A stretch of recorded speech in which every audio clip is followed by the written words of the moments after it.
નમસ્કાર દર્શક મિત્રો, હું છું દર્શના જોશી. તમે જોઈ રહ્યા છો લોકસામના ન્યૂઝ.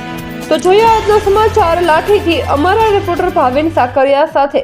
લાઠી તાલુકાના હિરાણા એપ્રોચ રોડ પર વર્ષોથી ચાલી રહેલી અવરજવર સમસ્યાને ધ્યાનમાં રાખીને વિસ્તારમાં લોકપ્રિય ધારાસભ્ય જનક તળાવિયાના સતત પ્રયત્નોના પરિણામે ₹3 કરોડના ખર્ચે માઇનોર બ્રિજ મંજૂર કરવામાં આવ્યો છે.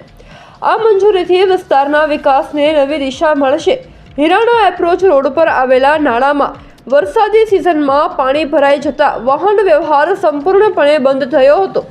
શાળા કોલેજના વિદ્યાર્થીઓ, ખેડૂતો તથા દર્દીઓને ભારે મુશ્કેલીનો સામનો કરવો પડી રહ્યો હતો. હવે માઇનોર બ્રિજના નિર્માણથી આ સમસ્યાનો કાયમી ઉકેલ આવશે. આ માર્ગ પરથી મોટા પ્રમાણમાં ખેતી ઉત્પાદનનો વહન થતો હોવાથી બ્રિજ બનતા ખેડૂતોને પાક બજારમાં પહોંચાડવામાં સરળતા રહેશે. સાથે સાથે વેપાર ધંધાને પણ ગતિ મળશે અને સ્થાનિક અર્થતંત્ર મજબૂત બનશે.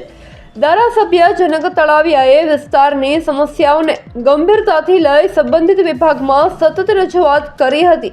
તેમની અસરકારક કામગીરી અને વિકાસલક્ષી અભિગમના પરિણામે આ મહત્વપૂર્ણ માઇનોર બ્રિજની મંજૂરી મળી છે. આ મંજૂરી સાથે ફરી એકવાર સાબિત થયું છે કે ધારાસભ્ય જનક તળાવિયા વિસ્તારની જનતાને સુખાકારી અને વિકાસ માટે સતત પ્રયત્નશીલ છે. વિકાસના દરેક કામમાં તેઓ જનહિતને સર્વોચ્ચ પ્રાથમિકતા આપે છે. માઇનોર બ્રિજ મંજૂર થતાં હિરાણા તેમજ આસપાસના ગામોના લોકોએ ધારાસભ્ય જનક તળાવિયાનો આભાર વ્યક્ત કર્યો છે અને આશા વ્યક્ત કરી છે કે આવનારા સમયમાં પણ આવા જ વિકાસ કાર્યો સતત થતા રહેશે.